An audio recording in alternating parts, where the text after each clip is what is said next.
Enoch Light was responsible for, like I said earlier, my very first recordings were I did a couple of sides for a company called Majestic Records, and then I recorded my album for MGM Records, the Danger album. And Johnny Desmond was an MGM star at that time, and I did a lot of recordings with him at that time.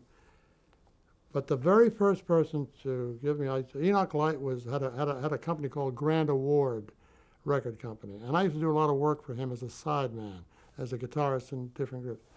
Then he formed a company after Grand Award. He formed a company called Command Records, and he had he had Pearl Bailey, he had Bobby Hackett, he had quite a few people. He had some Broadway shows. I think he had Minnie's Boys, the show about the Marx Brothers. I think that was his cast's album. And I also think he had William Steinberg of the Philadelphia Orchestra, or Pittsburgh. And he also gave me the opportunity to do an album, Tony Mottola and his orchestra, to afford me.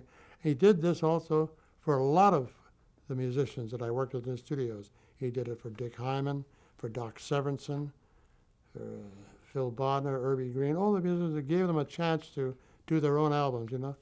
And because of that, I built up a kind of a reputation on the easy listening stations, because in those days, there were a lot of DJs playing this kind of music, you know, much before the Beatles came into the picture and changed the whole music world around, you know.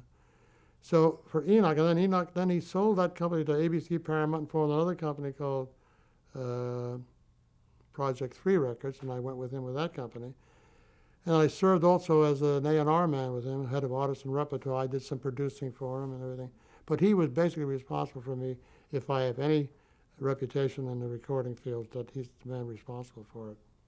Would you say that Enoch Light was really a leader in stereo recording? Oh, absolutely. Absolutely. He made the first, to me, he was Mr. Stereo. I don't know how many people remember, but when stereo first came out, it was he who came out with the what they call a ping pong effect, of something coming out of this speaker, then this speaker, and playing with one another.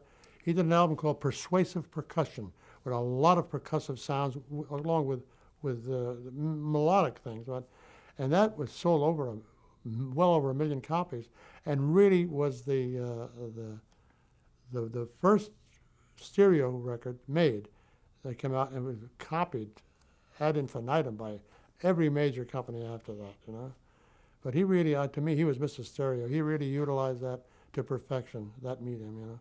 Because it was a toy when it first came out. It was all, you know, wow, look at it coming out of this speaker. Now it's coming from that speaker going to this one, and it's coming out of the center, you know.